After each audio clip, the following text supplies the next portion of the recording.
is up, team? All right, we're going to do something different here. We're going to do a little watch along. 9:55 left. St. John's down 75-48. I'm smiling because we saw it coming, huh? Alex O'Connell. I said before the game I was more worried about him than Nemhard. He's killed us a career night coming off our career night last week, so he better bet. There he goes for a dunk. There he goes for a highlight dunk, just right down the lane. No one even contested him. Yeah, this has been an embarrassing one. 77-48. And it's been blowout pretty much ever since, 25-20, 25-18. Omar Stanley in the first half, I thought, really played well defensively, kicked up the whole energy a notch, missed a couple layups. I thought that's just bad breaks. Really good moves. One was a tough tip. The other one was a nice, strong move. If those drop, we're thinking he's playing great. If he misses, a lot of people are saying he sucks. All right, I don't get caught up in the end result. If it's a good play and the ball doesn't fall, then, that's just the breaks. Obviously, sooner or later, you got to make the shots, but he's shown enough that I think we can start using him more. He's easily the best defensive option in the front court. I mean, it's not even close. Here's Champagny in the baseline, kicks out to Wheeler for another look. Misses a three, but he's been hot. Wusu offensive rebound goes up. Misses, but he gets fouled.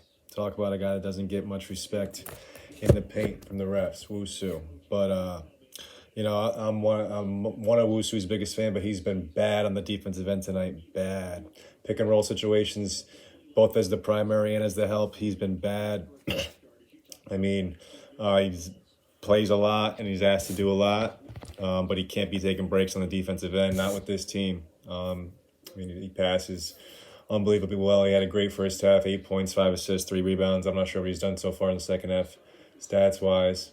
But defensively, he's been bad, and it's just been the story for the whole team tonight, basically. Soriano can't guard on the perimeter. We keep asking him to guard on the perimeter. Wheeler has been playing fantastic offensively, but he's weak defensively. There goes Omar with a nice board. The stats said he didn't have any rebounds in the first half. I don't think that's possible. Nice bounce pass by Wusu to Champ right there. That's the kind of stuff he does, but we're down 27 points. Too little, too late. 8.5 to go. Our rotation pieces, Wheeler's been playing better. Soriano's regressed these last couple of games. I thought he was on the right track before that. Smith, I thought he's progressed these last few games. At least we're using him more, and he's looking to get his shot more. But Mathis offensively has just regressed. He's not even being guarded by Creighton. Similarly, in other Big East games, he's not being respected on the perimeter. He's not a shooting threat. It kind of clogs up the space tonight, especially. So we got to figure out how to, and this has been a recurring issue. We got to figure out how best to use Smith and Mathis where their weaknesses and their strengths are used to our advantage as opposed to the other teams taking advantage of it. Stanley gets fouled at the rim. Let's see if he can knock down 2 free throws. But just a poor showing in a game that we really felt we had some momentum going the right direction and a chance to pick up our first quad win against a team we've struggled with in the past at their place. But, if we're going to make a change in the direction of this season, we got to start doing things we haven't done yet. Stanley makes the first free throw. Good for that kid. I love Stanley. And I can get past those 2 missed layups. I'll say it again. But he busts his ass. He can actually switch on the perimeter defensively. He boxes out. There's been a few positions where he guarded the guy in the post, guarded the guy on the kick out. He's all over the place. Like I said, they said he didn't have any rebounds in the first half. Can't believe that's true. I thought I remember a few of them. But the lineups with him, Wheeler, and Champagny in the front court, I think, is something we're going to have to keep going to because we struggle so mightily rebounding the basketball. And those 3 guys, if, they're working together, they can hopefully combine for a good enough rebounding trio.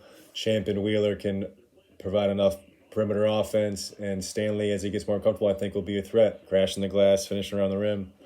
He's still got a great field goal percentage so far in the season. 81-52. Here's Stanley driving from the corner. Gets by Colt Brenner, whatever the fuck you pronounce his last name, and finishes with a nice layup right there. All right, he must be listening to what I'm saying. Colburn's in. He's playing defense in this 2-2, one full court press. This is kind of a press you use when you're looking to slow teams down, not so much, at least how we just showed it right there, not when you're looking to speed teams up. And when you're down 81-54, you're really not looking to slow teams down. Here's Colburn pushing it on the break. All right. Drives left, gets cut off, finds Stanley in the corner. Stanley back to Champ. Champ jabs, takes a contested three. Stanley fights through the glass, doesn't come up with it. See, that's a shot Champagny just took a one jab and a pull-up contested three. Not a pull-up, a one jab contested three-point shot. And it's a shot he can make. But if it's a shot he's going to over and over again, we can't be surprised by off nights like this. And he's going to end up with 15 or so points, but we know that was not a good game by him. And when you're 1 for 10 in the first half, and on the other end you're getting killed defensively, your team's going to struggle. Team is definitely going to struggle. And we can be upset with Coach Anderson because, tonight we didn't have good energy to start the game. I think we went away from Stanley for whatever reason. The subs in the front court hurt us tonight, but I still think your best player struggles like that. There's only so much your coach can do. I'm not saying he coached a good game. I'm not saying he's without flaw, but this is twice now where on the road, Champ, where he's been fantastic in other games, has been close to a no-show. And we just don't have the team, unfortunately, around him to make up for that. Now here's Stanley guarding O'Connell. He just get blown by. O'Connell pulls up, air balls, maybe he contested it. See, that's the thing. You could play bad defense and the guy could miss an air ball, or you could play good defense and the guy could drain a three. And we haven't guarded him well. I'm just saying there's so much more to just the end result there. Wusu turns it over on the break. Sloppy dice for Wusu. Looks like he's coming out of the game. 84-56, 5:36 left. All right, let's see if I can look up some of these stats right now during the timeout.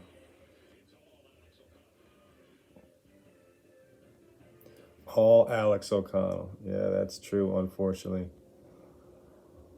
Champ has 15 points. He's 6 for 20. So he's going to end up with a 15-point night at least, but, it wasn't there. 4 rebounds. Wusu looks like he's done for the night. He had 8 points, 7 assists, 6 boards. Let's look at the turnovers, though. 2 turnovers. Champ had no turnovers. Posh, 9 points, 3 assists, 2 rebounds, 4 for 8 from the field. He was 4 for 4 at half, so he's 0 for 4 in the second half. He's busting his ass on defense. There's a one string of plays where he had those 2 steals on the same possession, and he drove hard to the rim and just missed a layup. He's a 6-foot guard. If that, driving against a 7-foot big, and he had to finish on the other side of the rim, if he's not getting the call, then it's a tough game for him. 0 for 1 for 3 from him. Wusu 1 for 3 from 3. Champ 2 for 7 from 3. Wheeler 2 for 3 from 3. Smith 0 for 3 from 3. I take back whatever I was saying earlier. Mathis 1 for 7 overall. 0 for 2 from 3. 0 for 2 from the free throw line. As a team, we're 5 for 10 from the free throw line.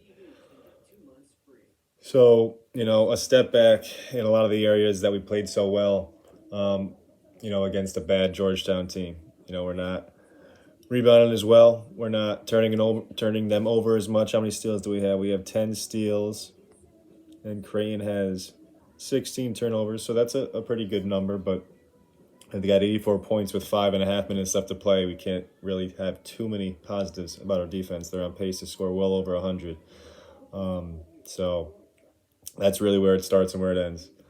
You give a team 100 points, even if Champagny was having a good night, we're still down 28 points. So, what I was saying about Champagny having off nights and the team's not being able to step up on those nights, it's only going to matter if as a team we're able to play better defensively, and that's the guards to the bigs. Posh, he does a lot of great things, getting his hands on passes, deflections, steals, applying pressure in the backcourt, but he's liable to get beat in the half court. He's liable to overhelp or to over scramble or to get caught crashing the glass and letting the other team leak out for an easy one. So it's really 1 through 5 defensively. Champ generally is a great defender. Tonight they were attacking him. He was guarding O'Connell for some of this.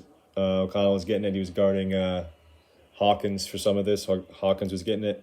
Can't really blame Champ for anything on the defensive end.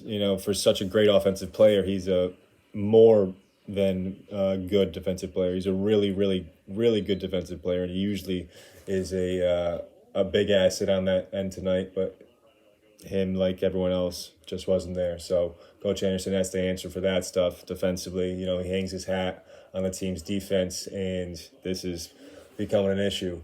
We've been able to score quite well these past few seasons.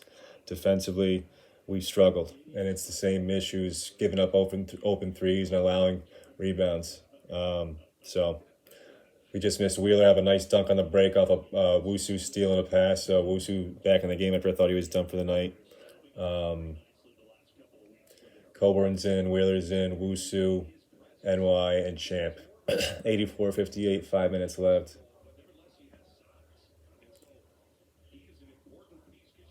I don't know. I don't know what the deal is with Soriano. You know, defensively, he just doesn't fit the scheme well, and I thought he'd get better as the season gets going.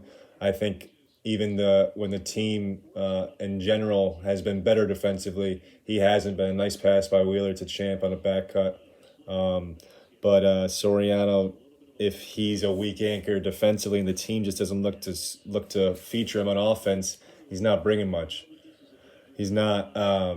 He hasn't been terrible rebounding. Creighton just gets another open three. He hasn't been terrible rebounding. He doesn't play enough minutes to get significant numbers, but his per minute rebounding numbers aren't terrible.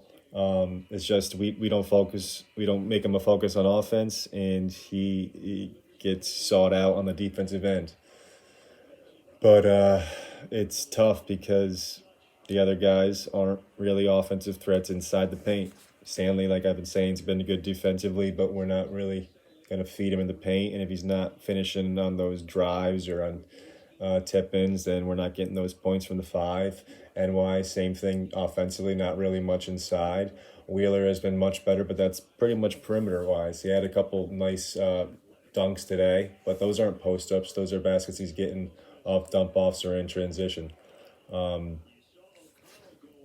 But there's still a lot of season left, and if we shore up that five spot, I think that we've proven with Champ, with Posh, with Wusu, and then with the collection of the other guys playing good, generally, Wheeler on the perimeter and Mathis for the most part, our perimeter guys team has been good enough. We just got to shore up the interior aspect, and that's a big thing. So I'm not just trying to pass it off like it's nothing. I'm just saying if that's there, we can compete. And we've shown we can compete, except for tonight, which we haven't since, pretty much 5 minutes into the game.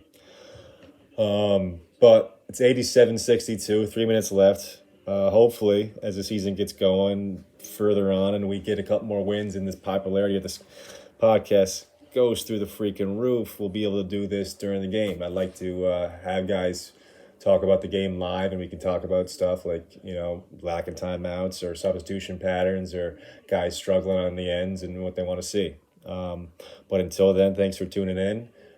This has been Avery Patterson. And for Pat Kane, this has been the Red Storm Rapid Reaction Podcast. Peace.